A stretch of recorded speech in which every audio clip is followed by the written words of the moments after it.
Les talibans paradent dans les rues de Kaboul. Ils savourent leur victoire. Non loin de là, beaucoup d'habitants de la capitale s'empressent de fuir les lieux, notamment des femmes.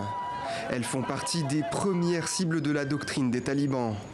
Paniquée et en colère, cette réalisatrice de film est prise à partie.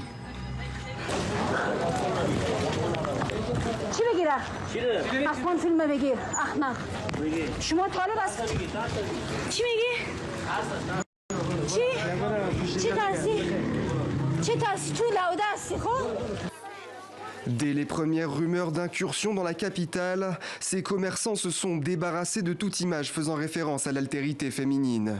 Les premiers témoignages du sort qui leur est réservé sont glaçants. Ils proviennent de femmes qui ont échappé aux insurgés dans les territoires qu'ils ont conquis quelques jours avant la chute de Kaboul.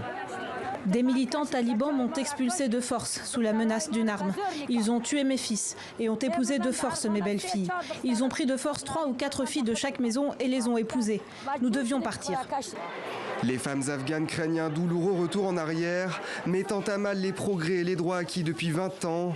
Jusqu'en 2001, il était impossible pour elles de faire des études, de travailler ou d'être indépendantes. Depuis, beaucoup sont devenues entrepreneuses, parlementaires ou encore activistes, comme Faouzia qui se dit inquiète. Le bureau politique des talibans a publié des déclarations et des communiqués de presse sur le fait qu'ils ne reviendront pas à ce qu'ils étaient en termes d'attitude envers les femmes et de comportement envers la population. Mais sur le terrain, la réalité est tout autre. Face à ce scénario du pire, certaines ont réussi à quitter le pays, la mort dans l'âme. Je n'arrive pas à y croire. Le monde a abandonné l'Afghanistan.